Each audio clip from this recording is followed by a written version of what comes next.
விஜய் தோக்குறது நாட்டுக்கே நல்லதுன்னு நான் நினைக்கிறேன். உதயநிதி இவருக்கு என்னப்பா வித்தியாசம் சொல்லுப்பா. ஆர்கே நகர் மணி, சவுக்கு சங்கர் சாருக்கு சக்தி வாய்ந்த ஒரு சனியை பிடிச்சிருக்குன்னு நினைக்கிறேன். போகவே போகாதுன்னு நினைக்கிறேன் காலத்துக்கும். இல்ல எதுனா ஒரு கட்சிக்கு ஜால்ரா அடிச்சா பரவாயில்ல, ஒவ்வொரு மாசமும் ஒவ்வொரு கட்சிக்கு ஜால்ரா அடிச்சா நம்ம என்ன சொல்றது, ஜால்ரான்னு சொல்றதா இல்ல நம்ம பாஷையில சொல்லுவாங்க பாருங்க, அது டக்குன்னு வரல, டீல ஸ்டார்ட் ஆகும் எனக்கு தெரியல.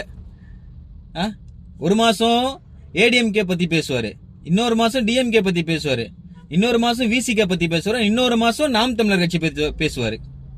4 கட்சியும் சேர்ந்து அடிச்சு துரத்தின உடனே டிவி கிட்ட மெதுவா ஒரு நூல் பிடிச்ச மாதிரி. இங்க என்ன பண்ணுவாங்க, அடிக்க மாட்டாங்க, அரவணிப்பாங்க. அதுதான் தளபதியும் தாவேக்க தொண்டர்களும். இல்ல உதயநிதி சாருக்கும் விஜய் சாருக்கும் என்ன வித்தியாசம் அப்படின்னு கேக்குறாரு. வித்தியாசம் சொல்லாதீங்க, யாரு வேஷம் போடுறாங்க அப்படின்ற விஷயத்த சொல்லுங்க. நான் சொல்றேன், இப்போ எனக்கு தெரிஞ்சது உதயநிதி சாரு சம்பந்தமே இல்லாம செங்கல் எடுத்துட்டு வந்துட்டு சென்னை ஆர்கே நகர்ல நீட்ட ஒழிப்பேன்னு சொல்லிட்டு உருட்டிட்டு போயிட்டாரு.